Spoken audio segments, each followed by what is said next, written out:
దేవుని నామానికి మహిమ కలుగును గాక. 103వ కీర్తన చదువుకుందామండి ఈరోజు. దావీదు కీర్తన. నా ప్రాణమా యెహోవాను సన్నుతించుము, నా అంతరంగమందున సమస్తమా ఆయన పరిశుద్ధ నామమును సన్నుతించుము. నా ప్రాణమా యెహోవాను సన్నుతించుము, ఆయన చేసిన ఉపకారములలో దేనిని మరువకుము. ఆయన నీ దోషములన్నిటినీ క్షమించువాడు, నీ సంకటములన్నిటినీ కుదుర్చువాడు, సమాధిలో నుండి నీ ప్రాణమును విమోచించుచున్నాడు, కరుణా కటాక్షములను నీకు కిరీటముగా ఉంచుచున్నాడు. పక్షిరాజు యవ్వనము వలె నీ యవ్వనము క్రొత్తదగుచుండునట్లు మేలుతో నీ హృదయమును తృప్తిపరచుచున్నాడు. యెహోవా నీతిక్రియలను జరిగించుచు బాధింపబడు వారికి అందరికీ న్యాయము తీర్చును.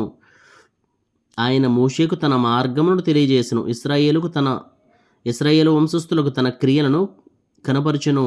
యెహోవా దయాదాక్షిణ్య పూర్ణుడు, దీర్ఘశాంతుడు, కృపా సమృద్ధి గలవాడు. ఆయన ఎల్లప్పుడూ వాద్యమాడువాడు కాడు, ఆయన నిత్యము కోపించువాడు కాడు. మన పాపములను బట్టి మనకు ప్రతీకారము చేయలేదు, మన దోషములను బట్టి మనకు ప్రతిఫలం ఇయ్యలేదు. భూమి కంటే ఆకాశము ఎంత ఉన్నతముగా ఉన్నదో ఆయనేందు భయభక్తులు గల వారి ఎడల ఆయన కృప అంత అధికముగా ఉన్నది. పడమటికి తూర్పు ఎంత దూరమో ఆయన మన అతిక్రమములను మనకు అంత దూరపరిచి ఉన్నాడు. తండ్రి తన కుమారుల ఎడల జాలిపడునట్లు యెహోవా తన యందు భయభక్తులు గల వారి ఎడల జాలిపడును.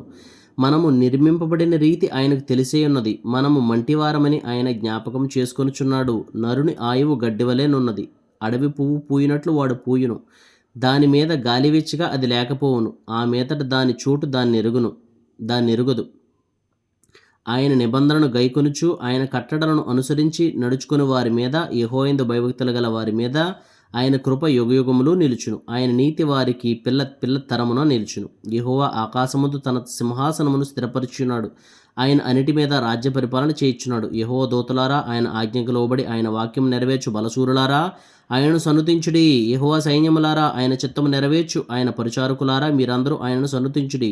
యెహోవా ఏలుచుండు స్థలములన్నిటిలోనున్న ఆయన సర్వకార్యములారా ఆయనను స్తుతించుడి. నా ప్రాణమా యెహోవాను సన్నుతించుము. ఆమెన్. అదేవిధంగా అపోస్తుల కార్యములు 14వ అధ్యాయం కూడా చదువుకుందామండి.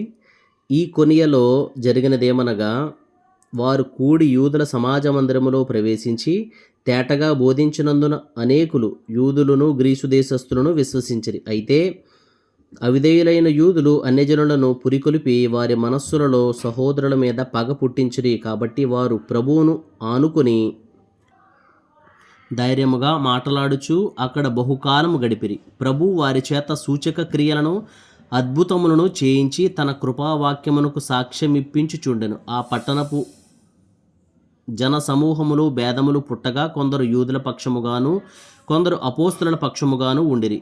మరియు అన్యజనులను యూదులను తమ అధికారులతో కలిసి వారి మీద పడి వారిని అవమానపరిచి రాళ్ళు రువ్వి చంపవలనని యుండిరి. వారా సంగతి తెలుసుకొని లుకయునియలోని పట్టణములకు లుస్త్రకును దెర్బేకును చుట్టుపట్లనున్న ప్రదేశమునకును పారిపోయి అక్కడ సువార్త ప్రకటించుచుండిరి. లుస్త్రలో బలహీన పాదములు గల ఒకడుండెను. అతడు పుట్టినది మొదలుకొని కుంటివాడై ఎన్నడూను నడువులేక కూర్చుండి ఉండినవాడు. అతడు పౌలు మాటలాడుట వినెను. పౌలు అతని వైపు తేరిచూచి స్వస్థత పొందుటకు అతనికి విశ్వాసముండెనని గ్రహించి, నీ పాదములు మూపి సరిగా నిలువమని బిగ్గరగా చెప్పినప్పుడు అతడు గంతులు వేసి నడవసాగాను. జనసమూహములు పౌలు చేసిన దానిని చూచి లుకయోనియ భాషలో, దేవతలు మనుష్య రూపము దాల్చి మన యొద్దకు దిగి వచ్చి ఉన్నారని కేకలు వేసి, బర్నబాకు ద్యుపతి అనియు పౌలు ముఖ్య ప్రసంగి అయినందున అతనికి హెర్మే అనియు పేరు పెట్టిరి. పట్టణమునకు ఎదురుగా ఉన్న ద్యుపతి యొక్క పూజారి ఎడ్లను పూదండలను ద్వారముల యొద్దకు తీసుకుని వచ్చి సమూహముతో కలిసి బలి అర్పింపులని ఉండెను. అపోస్తులైన బర్నబాయు పౌలును ఈ సంగతి విని తమ వస్త్రములు చింపుకొని జనసమూహములోనికి చొరబడి 15వ వచనం నుంచి చదువుతున్నానండి. అయ్యలారా, మీరెందుకు ఇలాగ చేయుచున్నారు? మేము కూడా మీ స్వభావం వంటి స్వభావం గల నరులమే. మీరు ఈ వ్యర్థమైన వాటిని విడిచిపెట్టి ఆకాశమును భూమిని సముద్రమును వాటిలో ఉండు సమస్తమును సృజించిన జీవము గల దేవుని వైపు తిరగవలనని మీకు సువార్త ప్రకటించుచున్నాము. ఆయన గత కాలములలో సమస్త జనులను తమ తమ మార్గముల యందు నడవనిచ్చెను.